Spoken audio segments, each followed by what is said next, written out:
من همزه ونفخه ونفسه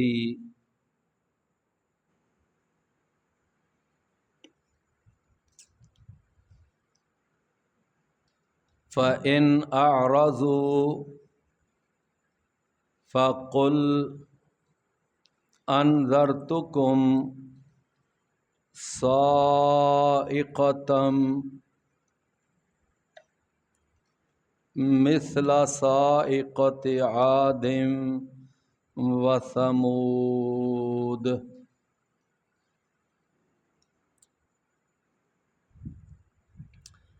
إذ جاءتهم الرسل من بين أيديهم ومن خلفهم ألا تعبدوا إلا الله قالوا لو شاء ربنا لأنزل ملائكة فإنا بما أرسلتم به كافرون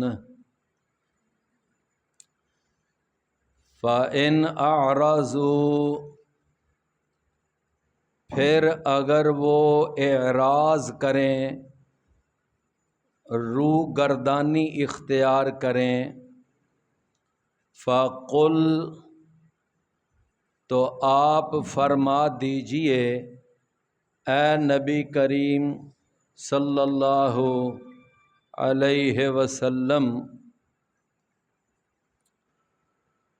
انذرتکم میں نے تم کو ڈرا دیا ہے، صاعقۃً ایک کڑک سے، مثل صاعقۃ عاد وثمود جس طرح کی کڑک تھی قوم عاد پر اور قوم ثمود پر۔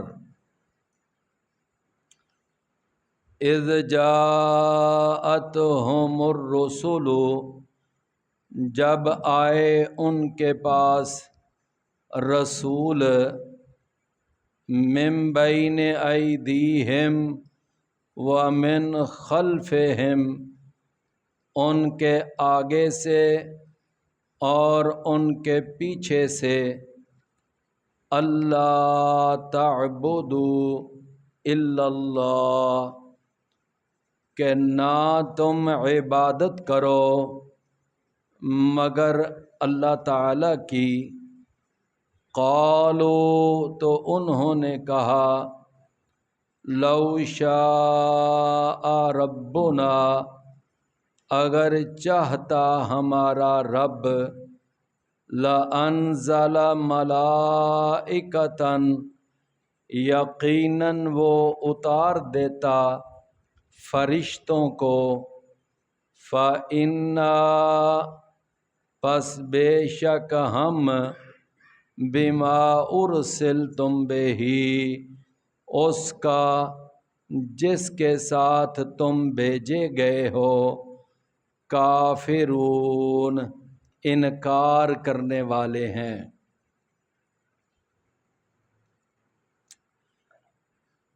اللہ تعالیٰ نے وہ جو پیچھے ہم آیات پڑھ کر آئے ہیں، یعنی اس رکوع کی پچھلی جو 4 آیتیں، ان کے اندر اللہ تعالیٰ نے آسمانوں اور زمین کی جو تخلیق ہے اس کو اللہ تعالیٰ نے اپنی قدرت، اپنی ربوبیت اور اپنی وحدانیت کے دلائل کے طور پر اللہ نے بیان کیا کہ دیکھو تم میرا انکار کیسے کر سکتے ہو اور تم میرے ساتھ اوروں کو شریک کیسے بنا سکتے ہو، میں نے یہ آسمان بنائے، میں نے یہ زمین بنائی، میں نے یہ پہاڑ گاڑے، اور میں نے تمہاری خوراکوں کا انتظام کیا، تو بھلا تم میرا انکار کرو تو کیسے کر سکتے ہو؟ اللہ تعالیٰ نے وہ سارے دلائل بیان کر کے اب ذرا دیکھیے کہ یہ 13 نمبر آیت میں اللہ نے ارشاد فرمایا کہ اگر اتنے واضح اللہ کی قدرت اور اللہ کی توحید کے دلائل سننے کے باوجود اگر وہ نہ مانے اور پھر بھی وہ روگردانی اختیار کریں، وہ اعراض کریں، منہ موڑیں، تو پھر اے نبی صلی اللہ علیہ وسلم بس ان کو آپ فرما دیں کہ اگر اتنے واضح دلائل کے باوجود تم اللہ پر ایمان نہیں نہ لا رہے، تو پھر میں تمہیں اس کڑک سے میں نے ڈرا دیا ہے کہ جو کڑک تم سے پہلے قوم عاد پر بھی آئی تھی اور قوم سمود پر بھی آئی تھی۔ تو لازمی بات ہے کہ جب انہوں نے ان دلائل کا انکار کیا تو وہ اللہ کے عذاب کی لپیٹ میں آئے۔ تو اگر تم ان دلائل کا انکار کرو گے اور پھر بھی اللہ تعالیٰ پر ایمان نہیں لاؤ گے تو پھر اس طرح کی کڑک تمہارے اوپر بھی آ سکتی ہے۔ تمہیں کوئی سرخاب کے پر تو نہیں لگے ہوئے، تم کوئی اللہ کے رشتہ دار تو نہیں ہو کہ تم جو مرضی کرتے رہو اللہ تمہیں کچھ نہیں کہے گا۔ اگر ایک بری عادت ان میں پائی گئی اللہ کے انکار والی، تو جب وہ اللہ کے عذاب کا شکار ہوئے تو اگر وہی سیم حرکت تمہارے اندر پائی جائے گی تو پھر تم بھی تو اسی طرح اللہ کے عذاب کا شکار بنو گے۔ کیوں بھی بات سمجھ آئی نا؟ فَأَنذَرْتُكُمْ صَاعِقَةً مِثْلَ صَاعِقَةِ عَادٍ وَثَمُودَ۔ فرمایا اذ جاءتہم الرسل، کہ جب آئے ان کے پاس رسول، ایک نہیں بلکہ الرسل، کئی رسول آئے، الرسل کئی رسول آئے ان کے پاس۔ فرمایا من بین ایدیہم ومن خلفہم، ان کے آگے سے بھی اور ان کے پیچھے سے بھی۔ اچھا اس کا مطلب کیا ہوتا ہے بھلا؟ جب بھی یہ لفظ قرآن میں آئے نا، من بین یدیہ ومن خلفہ، من بین ایدیہم ومن خلفہم، اس کا معنی ہوتا ہے بکثرت رسول آئے۔ کیا معنی ہے؟ بکثرت، اللہ نے بہت زیادہ رسول بھیجے۔ فرمایا ان سارے رسولوں کی جو دعوت تھی اس کا جو مرکزی نقطہ نظر تھا، جو مرکزی پوائنٹ تھا، وہ کیا تھا؟ سب سے پہلا اور آخری جو ان کی دعوت کا پوائنٹ تھا وہ یہ تھا کہ اللہ تعبدوا الا اللہ، کہ تم نہ عبادت کرو مگر اللہ۔ بلکہ قرآن مجید کے اندر اللہ تعالیٰ نے سورہ الاعراف اور پھر اس کے بعد سورہ رعد، پھر سورہ ہود اور پھر سورہ الشعراء، ان کئی صورتوں کے اندر اللہ تعالیٰ نے سارے نبیوں اور رسولوں کی جو دعوت ہے اس کا اللہ نے جو یعنی بنیادی جو اللہ نے پوائنٹ بتائے ہیں وہ دو ہیں۔ پہلا پوائنٹ کیا ہے کہ بندگی اور عبادت کے لائق صرف اللہ ہے۔ پہلا پوائنٹ کیا ہے؟ بندگی اور عبادت کے لائق کون ہے؟ صرف اللہ۔ اور دوسرا پوائنٹ یہ ہے کہ اس عبادت اور بندگی کے لیے طریقہ اس وقت اور اس دور کے رسول کا چلے گا، کسی امام کا، کسی بزرگ کا، کسی بڑے کا طریقہ نہیں چلے گا، بلکہ طریقہ کس کا چلے گا؟ جس کو اللہ نے رسول بنا کر بھیجا، نبی بنا کر بھیجا۔ آپ پڑھ کے دیکھ لیں سورہ الاعراف، اللہ تعالیٰ نے ہر نبی کی دعوت کا یہی پوائنٹ بتایا، یا قوم اعبدوا اللہ، اے میری قوم اللہ کی عبادت کرو، ما لکم من الہ غیرہ، اللہ کے سوا اور کوئی تمہارا معبود نہیں ہے۔ اور آگے کیا کہا؟ فرمایا فاتقوا اللہ واطیعون، لوگوں اللہ سے ڈرتے ہوئے میری اطاعت کرو۔ عبادت کس کی کرو؟ اللہ کی۔ اور اس کے لیے طریقہ کس کا اختیار کرو؟ نبی اور رسول کا۔ چنانچہ سارے نبیوں اور رسولوں کی یہی دعوت، سب سے آخر میں جا کر اللہ تعالیٰ نے اپنے پیارے پیغمبر سید الاولین والآخرین، امام الانبیاء والمرسلین، امام اعظم قائد اعظم جناب محمد الرسول اللہ صلی اللہ علیہ وسلم کو بھیجا۔ تو نبی کریم صلی اللہ علیہ وسلم نے بھی کیا فرمایا؟ آپ نے فرمایا کہ قولوا لا الہ الا اللہ۔ صفا پہاڑی پر یہی کہا تھا نا کہ لوگوں اس بات کا اقرار کرو، اپنے دل کے اندر یقین پیدا کرو، اپنی زبان سے اقرار کرو اور اپنے عمل سے ثبوت پیش کرو۔ کس بات کا؟ کہ اللہ کے سوا اور کوئی عبادت کے لائق نہیں۔ اور اپنا تعارف کیا کروایا؟ وَأَنَا النَّذِيرُ الْعُرْيَانُ، لوگوں میں تمہیں واضح ڈرانے والا ہوں، لہٰذا میری اطاعت کرو۔ نبی صلی اللہ علیہ وسلم نے ہر بات پہ فرمایا کہ صلو کما رأیتمونی اصلی، لوگوں نماز ویسے پڑھو جیسے میں نماز پڑھتا ہوں، جیسے مجھے نماز پڑھتے ہوئے دیکھ رہے ہو نا، اس طرح نماز پڑھنی ہے۔ جس طرح میں نے رکوع کیا، سجدہ کیا، تشہد میں بیٹھا، میں نے قیام کیا، اس طرح تم نے قیام کرنا ہے، اس طرح رکوع کرنا ہے۔ رسول اللہ صلی اللہ علیہ وسلم کے صحابہ نے آگے آپ کی ساری نماز بتائی کہ ہم نے دیکھا کہ نبی صلی اللہ علیہ وسلم کو اس طرح وہ ہاتھ اٹھاتے تھے، اس طرح وہ ہاتھ باندھتے تھے، اس طرح وہ تشہد میں اپنی انگلی کو حرکت دیتے تھے، ایک ایک چیز صحابہ نے دیکھی۔ تو میرے بھائیوں، بات یہ سمجھ آئی کہ عبادت اور بندگی کس کی؟ اللہ کی۔ اور اس کے لیے طریقہ اور اس کے لیے نمونہ کون؟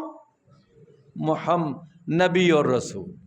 چنانچہ ہم جب یہ کلمہ پڑھتے ہیں نا، اشہد اللہ الہ الا اللہ و اشہد ان محمد، تو کیا معنی ہے اس کا؟ کہ میں گواہی دیتا ہوں کہ اللہ کے سوا اور کوئی عبادت اور بندگی کے لائق نہیں، اور میں گواہی دیتا ہوں کہ اس بندگی اور عبادت کے لیے طریقہ کس کا چلے گا؟ محمد الرسول اللہ۔ امام ابن تیمیہ کہتے ہیں اگر پورے دین کو سمجھنا ہو تو اپنے کلمے کو سمجھ لو۔ کلمے میں بھی اللہ نے دو ہی باتیں بتائی ہیں کہ عبادت کس کی کرنی ہے؟ اللہ کی، اور اس کے لیے طریقہ کس کا اپنانا ہے؟ رسول اللہ کا۔ یہی تو سارا دین ہے، عبادت اللہ کی اور طریقہ رسول اللہ سے۔ تو فرمایا کہ اذ جاءتہم الرسل، جب آئے نا ان کے پاس رسول، من بین ایدیہم ومن خلفہم، ان کے آگے اور ان کے پیچھے، مانا یعنی اللہ نے کئی رسول بھیجے، فرمایا انہوں نے یہی دعوت دی اللہ تعبدوا الا اللہ، کہ نہ تم عبادت کرو مگر اللہ کی۔ قالو، تو انہوں نے کہا لو شاء ربنا، اگر چاہتا ہمارا رب، لانزل ملائکۃ، یقیناً وہ اللہ اتار دیتا فرشتوں کو۔ اگر اللہ تعالی کسی نبی رسول کو بنا کر بھیجنا چاہتا تو پھر اللہ تعالیٰ کو چاہیے تھا کہ ہمارے لیے کوئی نبی رسول اللہ فرشتوں کو بنا کر بھیجتا۔ اچھا بھائی یہ بتائیں کہ فرشتے جو ہیں وہ کون سی مخلوق ہیں؟ کون سی مخلوق ہیں؟ نوری۔ کون سی مخلوق ہیں؟ آپ جانتے ہیں نا کہ ایک خاکی مخلوق ہے، ایک ناری مخلوق ہے، اور ایک نوری مخلوق ہے۔ خاکی مخلوق کس کو کہتے ہیں؟ انسان۔ اور ناری مخلوق کس کو کہتے ہیں؟ جنات۔ اور نوری مخلوق کس کو کہتے ہیں؟ فرشتے۔ تو فرمایا ان کافروں نے کہا کہ اگر اللہ تعالیٰ چاہتا تو اللہ تعالیٰ ہمارے لیے کوئی نوری مخلوق یعنی فرشتوں کو نبی رسول بنا کر بھیجتا۔ یعنی ان کے کہنے کا مطلب یہ تھا کہ ہمارا کوئی نبی رسول بن کے آنا تھا تو کسی نور کو آنا چاہیے تھا۔ کس کو آنا چاہیے تھا؟ کوئی نور ہمارا نبی رسول آتا۔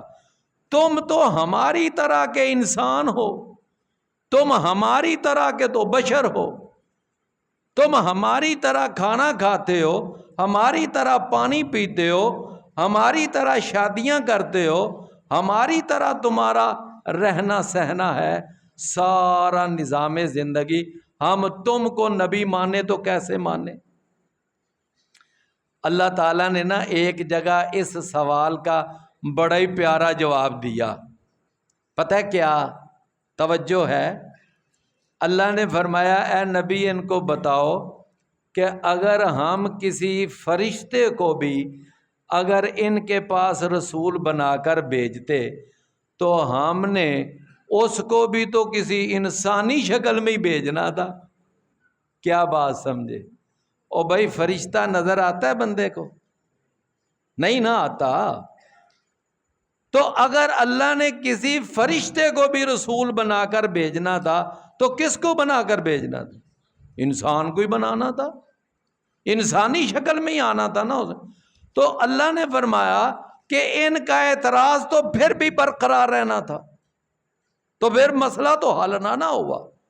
تو اس لیے اللہ تعالیٰ نے فرمایا کہ ہم نے لوگوں تمہارے اندر سے تمہارے جیسا ہم نے انسان اور بشر تمہارا رسول بنایا تاکہ وہ تمہیں کھانا کھانے کا طریقہ بتائے، تمہیں سونے جاگنے کے آداب بتائے، تمہیں شادی غمی کا ڈھنگ بتائے، تمہیں ساری ایک معاشرتی زندگی کا بتائے، تمہیں بتائے کہ بیوی کے حقوق کیا ہے، اولاد کے حقوق کیا ہیں، ماں باپ کے حقوق کیا ہیں۔ اب ان ساری باتوں کا کس نے بتانا تھا؟ فرشتے نے بتانا تھا۔ فرشتے نے تو شادی نہیں کرنی تھی، اس کی تو اولاد ہی نہیں ہونی تھی، اس کے تو ماں باپ ہی نہیں ہونے تھے، اس نے یہ ساری باتیں بتانی تھی۔ فرمایا لو شاء ربنا لانزل ملائکۃ، یقیناً اگر اللہ چاہتا ہمارا رب یقیناً وہ اتار دیتا فرشتوں کو۔ فَإِنَّا بِمَا أُرْسِلْتُمْ بِهِ کافرون، پس بے شک ہم جس کے ساتھ تم بھیجے گئے ہو نا، یعنی جس وحی کے ساتھ تم بھیجے گئے ہو ہم اس وحی کا کیا کرتے ہیں؟ ہم اس کا انکار کرنے، ہم نہیں مانتے، ہم یہ تمہارے اوپر نازل ہونے والی وحی کو نہیں مانتے۔ اللہ تعالیٰ نے پہلے ان دو قوموں کا یعنی مختصر تذکرہ کر کے آگے اللہ نے پھر تھوڑی سی ڈیٹیل بتائی۔ فرمایا فَأَمَّا عَادٌ، تو جہاں تک تعلق ہے نا قوم عاد کا، فَاسْتَكْبَرُوا فِي الْأَرْضِ بِغَيْرِ الْحَقِّ، تو انہوں نے تکبر کیا زمین میں بغیر الحق کے، بغیر حق کے۔ کیا معنی؟ انہوں نے ناحق تکبر کیا۔ کیا کیا؟ اچھا بھئی اس سے کیا معلوم ہوا کہ کوئی تکبر حق بھی ہوتا ہے؟ کیوں بھائی؟ اللہ کہتا ہے انہوں نے کیا کیا؟ تکبر کیا غیر الحق، ناحق تکبر۔ تو اس سے معلوم ہو رہا ہے نا کہ کوئی تکبر ایسا بھی ہے کہ جو حق ہے، یعنی وہ ٹھیک ہے، وہ درست ہے۔ وہ کون سا تکبر ہے؟ جو کافر کے سامنے کیا جائے۔ نہیں بات سمجھ آئی؟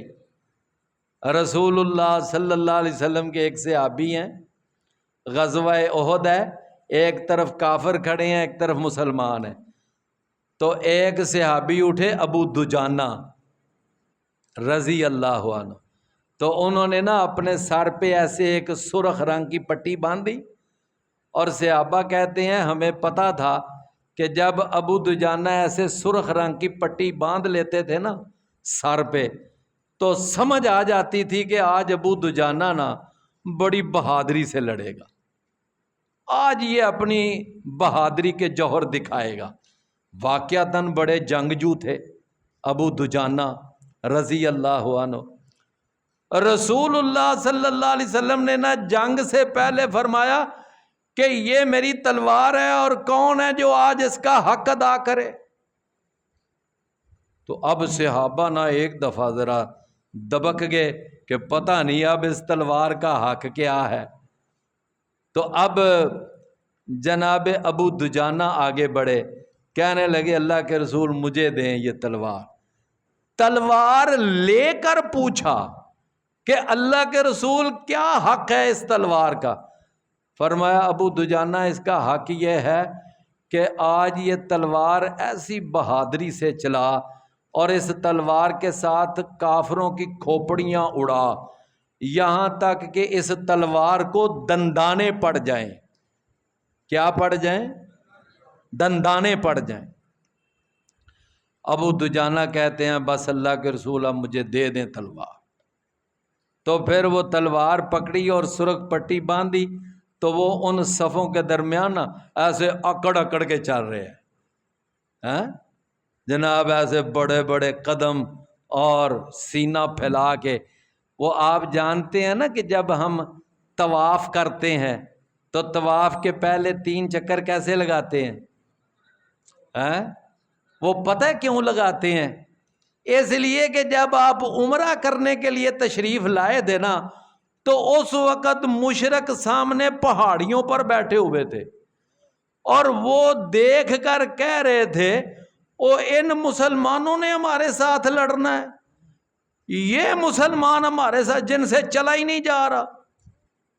رسول اللہ صلی اللہ علیہ وسلم کو اللہ نے فوراً بتا دیا کہ کافر پہاڑوں پر بیٹھے نا تمہاری کمزوری کا مذاق اڑا رہے ہیں، تو ذرا اپنے صحابہ سے کہو ذرا تھوڑا سا نا اکڑ اکڑ کے چلیں، ذرا ان کو بتائیں کہ ہم اتنے مرے ہوئے نہیں ہیں۔ لو جی اللہ کے رسول نے فوراً صحابہ کو کہہ دیا، فرمایا ذرا تھوڑا سا سینہ آگے نکالو، ذرا بازو پھیلاؤ، بڑے بڑے قدم اٹھا کے چلو۔ لو اتنا وہ کہنے لگے تھوڑی دیر پہلے تو یہ عجیب طریقے سے، اب یکدم ان کی چال بدل گئی ہے۔ وہ اصل میں رسول اللہ صلی اللہ علیہ وسلم نے گائیڈ کر دیا نا کہ ذرا اپنی چال میں ذرا اکڑاؤ پیدا کرو، تکبر پیدا کرو۔ ابو دجانہ جب وہ آکڑ آکڑ کے چل رہے تھے نا، تو نبی کریم صلی اللہ علیہ وسلم نے فرمایا ویسے یہ چال اللہ کو ناپسند ہے، لیکن اس موقع پر اللہ کو یہ چال پسند ہے۔ تو پھر کوئی بات سمجھ آئی نا کہ ہر تکبر ناحق نہیں ہوتا، ہر تکبر، کوئی ایسا بھی تکبر ہے کہ جس کی اجازت ہے۔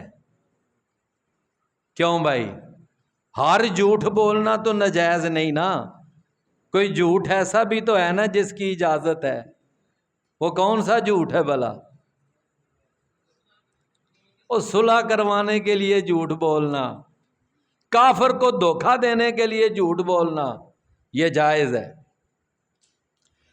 تو اللہ نے فرمایا فَأَمَّا عَادٌ، جہاں تک تعلق ہے نا قوم عاد کا، فَاسْتَكْبَرُوا فِي الْأَرْضِ، تو انہوں نے تکبر کیا زمین میں، بغیر الحق، نہ حق تکبر کیا، وَقَالُوا، اور انہوں نے کہا کہ من اشد منا قوتاً، کہ کون ہے زیادہ سخت ہم سے طاقت میں؟ بھلا ہم سے زیادہ کسی کی طاقت ہے؟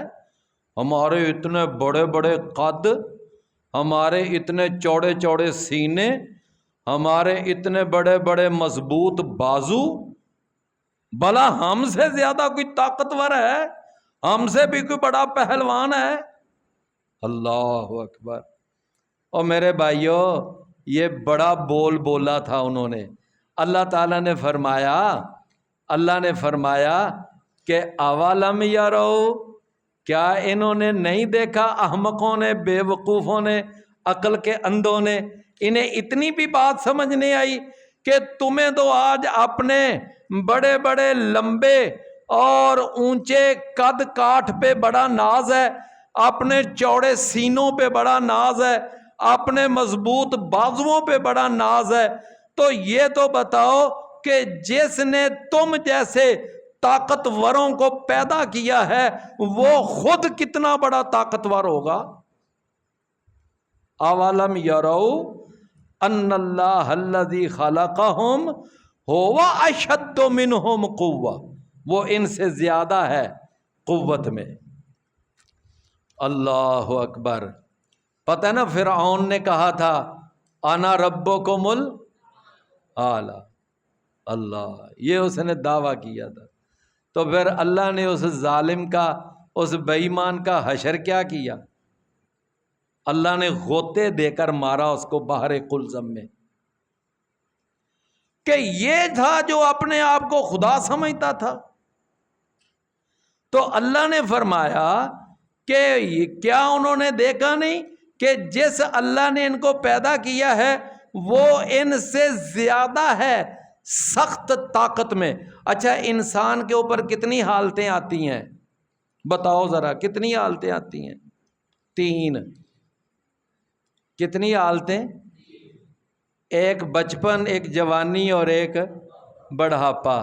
اور قرآن کہتا ہے کہ اس کی پہلی حالت بھی کمزوری والی ہے، تیسری حالت بھی کمزوری والی ہے، آج آ کر ایک درمیانی حالت ہے جو ذرا طاقت والی ہے۔ ایسا ہی ہے نا؟ بچپن میں انسان کے پاس کیا طاقت ہوتی ہے؟ وہ تو کسی کا محتاج ہوتا ہے۔ جب بوڑھا ہو جاتا ہے تو اس وقت بھی کیا ہے اس کے پاس؟ صرف آج آ کر ایک جوانی کی عمر ہے جب اس کے اندر کی تھوڑی طاقت ہوتی ہے۔ لیکن اللہ تعالیٰ معاف فرمائے، جوانی کے اندر بھی کیا ہے، بڑے بڑے جوان ایسے جناب، وہ چلتے پھرتے، اٹیک ہوتا ہے وہ دڑام پڑے ہوتے۔ کیا ہے انسان؟ فرمایا اولم یروا ان اللہ الذی خلقہم هو اشد منہم قوہ وکانوا بآیاتنا یجحدون، اور وہ تھے ہماری آیتوں کا انکار کیا کرتے۔ توجہ ہے ویسے سب کی، سستی تو نہیں پڑی ہوئی؟ یہ جو اس آیت میں لفظ ہے نا آیات، آیات کے 3 معانی قرآن میں استعمال ہوئے ہیں۔ کتنے معانی؟ ایک آیات کا معنی ہے وہ آیتیں، وہ دلائل، توحید کے دلائل، رسالت کے دلائل، آخرت کے دلائل، یہ دلائل، میری بات سمجھے، ان کو بھی کیا کہتے ہیں؟ آیات۔ قرآن مجید میں آتا ہے نا، بل هو آیات بینات فی صدور الذین اوتوا العلم، فرمایا یہ قرآن وہ آیتیں ہیں، وہ دلائل ہیں جو اہل علم کے سینوں میں محفوظ ہیں۔ تو یہاں آیات سے کون سی آیتیں مراد ہیں؟ یہ قرآن کی آیتیں، یہ دلائل۔ ایک آیات کا معنی ہوتا ہے معجزات۔ کیا معنی ہوتا ہے؟ معجزات۔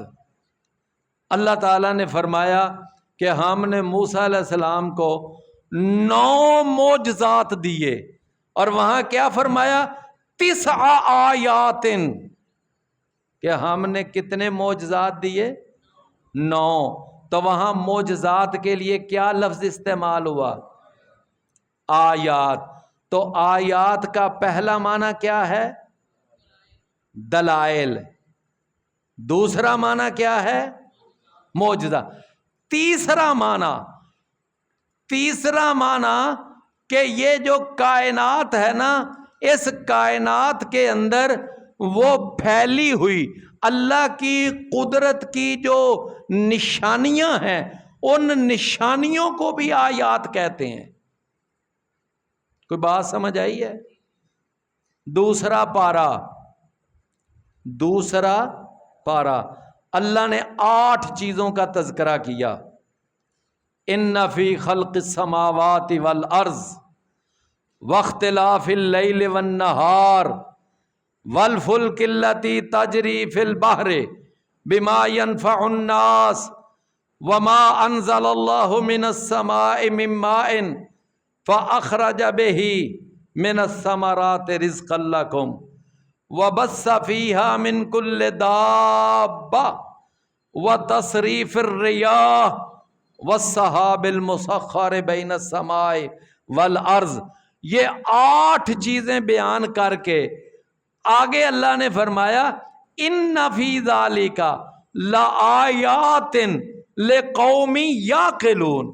یہ جو 8 چیزیں ہیں، یہ آسمان اور زمین، یہ رات اور دن، یہ چلتی ہوئی کشتیاں، آسمان سے اترنے والا پانی، اور پھر یہ زمین سے اگنے والا تمہارا سارا راشن، اور یہ زمین پہ چلنے والے جانور، اور پھر یہ سارے یہ چلتی ہوئی ہوائیں اور یہ بادل، یہ سارا کچھ اللہ نے فرمایا یہ کیا ہے؟ لآیات لقوم یعقلون۔ یہ عقل والی قوم کے لیے اللہ کی بہت بڑی قدرت کی نشانی ہے۔ تو ان یعنی تکوینی نشانیوں کو بھی کیا کہتے ہیں؟ اللہ کی قدرت کی ان نشانیوں کو بھی کیا کہتے ہیں؟ آیات۔ تو آیات کے کتنے معنی ہو گئے؟ 3 معنی۔ پہلا معنی کیا ہے؟ دلائل۔ دوسرا معنی معجزات۔ تیسرا معنی اللہ کی قدرت کی نشانیاں۔ اچھا، یہاں پر مفسرین نے بیان کیا ہے کہ یہاں تینوں کے تینوں معانی مراد ہیں، کہ وہ ہماری آیتوں کا انکار کیا کرتے تھے، یعنی انہوں نے ان دلائل کا انکار کیا جو ہم نے نبیوں رسولوں کے ذریعے ان کے سامنے دلائل پیش کیے، توحید کے دلائل، رسالت کے دلائل، آخرت کے۔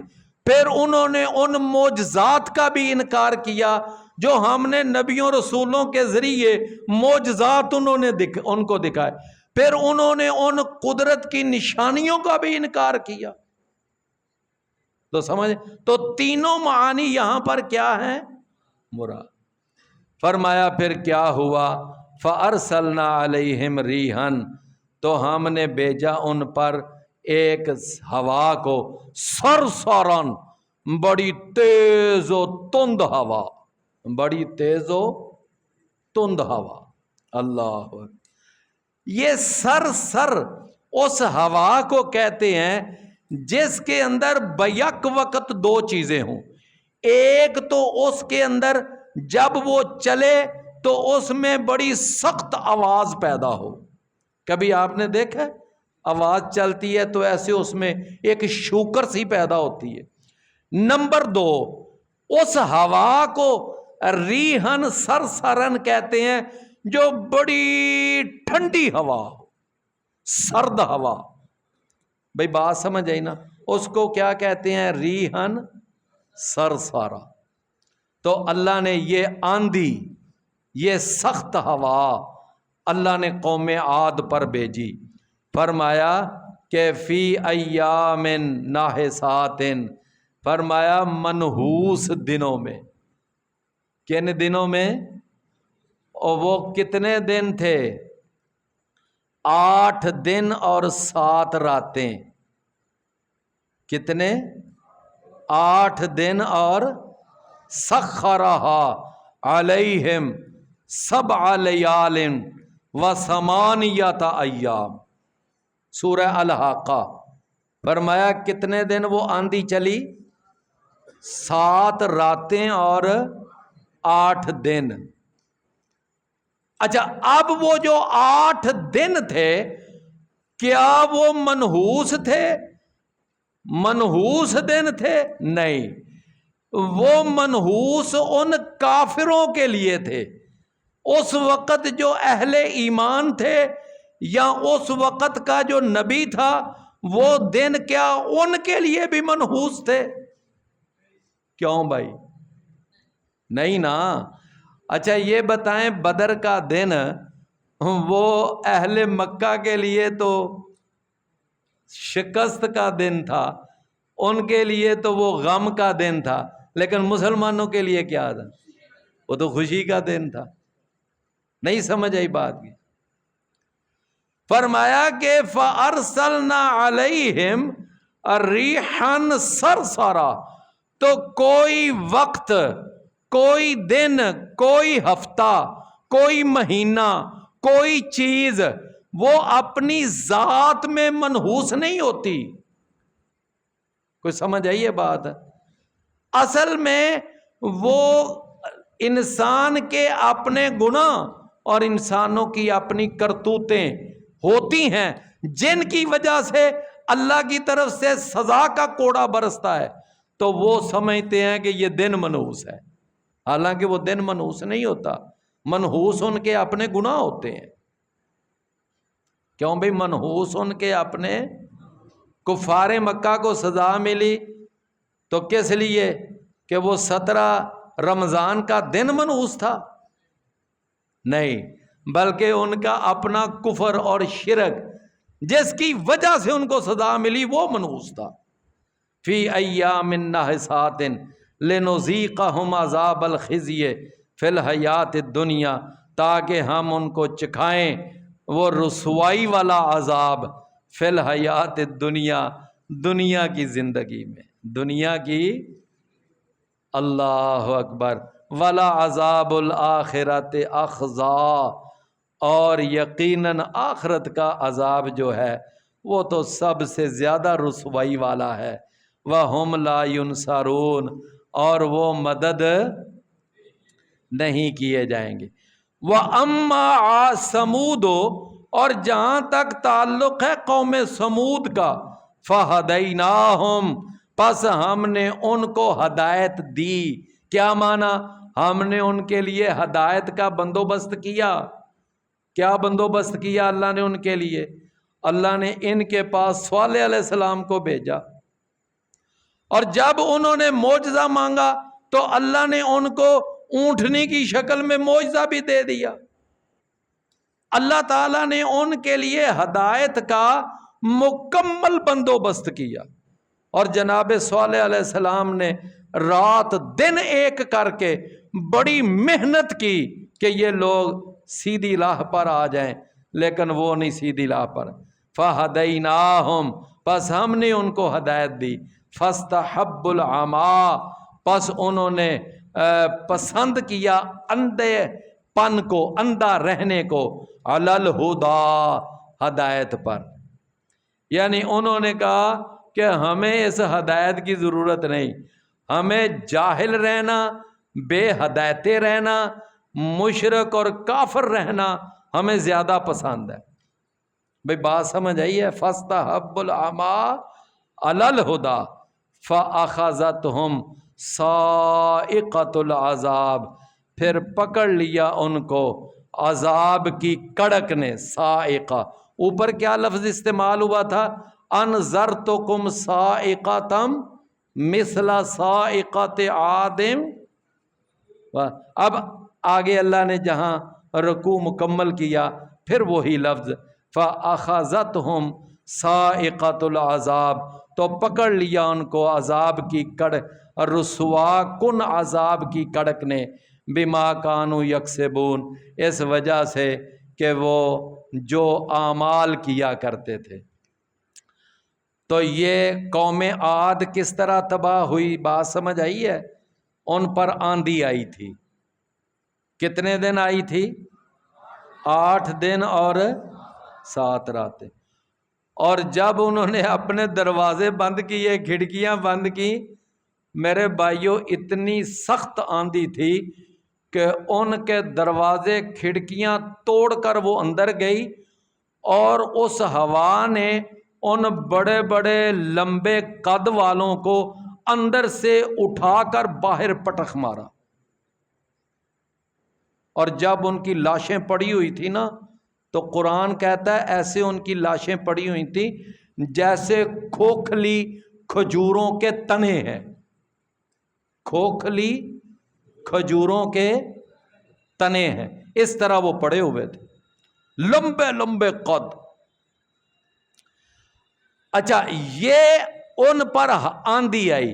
نبی کریم صلی اللہ علیہ وسلم نے فرمایا کہ جب وہ احزاب کے موقع پر پتہ آئے نا 10,000 لشکر لے کر، تو آپ نے فرمایا کہ اللہ تعالیٰ نے وہ جو تھی نا قوم عاد، ان کو اللہ نے دبور کے ساتھ ہلاک کیا، اور اللہ نے میری مدد صبا ہوا کے ساتھ کی۔ کس کے ساتھ؟ باد اللہ، باد صبا ہے جو مشرق کی طرف سے آتی ہے، باد دبور کہتے ہیں جو مغرب کی طرف سے آئے۔ اللہ نے ان کو مغربی ہوا سے ہلاک کیا، فرمایا میری مدد اللہ نے مشرق کی طرف سے آنے والی ہوا سے کی۔ اور جب ہوا چلی نا احزاب کے موقع پر، تو آپ حیران ہوں گے کہ وہ جو خندق تھی نا، خندق کی اندر والی جانب ہوا بڑی نمی نمی، مٹھی مٹھی، پیاری پیاری ہوا چل رہی تھی، لیکن دوسری طرف وہ ہوا وہ تباہی مچا رہی تھی۔ ان کے سارے وہ کیل کانٹے، ان کے سارے تمبو تانابیں اور ان کی بڑی بڑی دیگیں وہ اڑا اڑا کر پھینک رہی تھی، لیکن اندر کی جانب کیا بات ہے؟ کیوں بھئی میری بات آپ سمجھے ہیں کہ ہوا خندق کی اندر کی جانب رحمت کے طور پر چل رہی ہے، اور باہر کی جانب عذاب کے طور پر چل رہی۔ اللہ اکبر۔ اور پھر قوم سمود پر جو عذاب آیا، فرمایا ایک ان پر چیخ آئی، فرشتے نے چیخ ماری اور ساروں کے دل پھٹ گئے جیسے دل بلاسٹ ہوتے ہیں، اور اس کے بعد پھر اللہ نے زلزلہ بھیجا۔ یہ ان پر عذاب کی 2 شکلیں، ایک چیخ جس کے اندر کڑک تھی، نمبر 2 زلزلہ۔ اچھا، اب زلزلہ وہاں آ رہا ہے، وہاں ایمان والے بھی ہیں، اس زلزلے کا، اس چیخ کا ان پر اثر نہیں ہو رہا، وہ ابھی اس علاقے میں موجود ہیں۔ نبی صلی اللہ علیہ وسلم نے فرمایا جب سارے سمودی مر گئے ان کے کافر، تو جناب صالح علیہ السلام ان کی لاشوں کے درمیان کھڑے ہو کر ان کو کہنے لگے، او میری قوم کے لوگوں، میں نے تمہیں اللہ کے عذاب سے بڑا ڈرایا تھا، لیکن تم نے میری بات سمجھی نہیں۔ یہ کہاں کھڑے ہو کر کہہ رہے تھے؟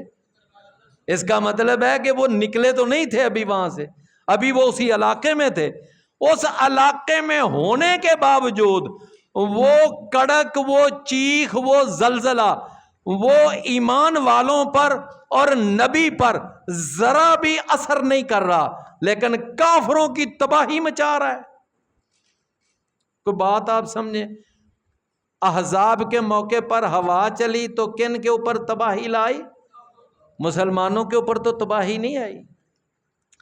وَنَجَّيْنَا الَّذِينَ آمَنُوا، اور ہم نے نجات دی ان لوگوں کو جو ایمان لائے، وَكَانُوا يَتَّقُونَ، اور وہ تقوی اختیار کیا کرتے تھے۔ تقوی کہتے ہیں اپنے آپ کو گناہوں سے بچا کر نیکیوں کے ساتھ یعنی کہ اپنی زندگی گزارنا، اس کو کیا کہتے ہیں؟ تقوی۔ وہ تقوی اختیار کیا کرتے تھے۔ کوئی بھائی آج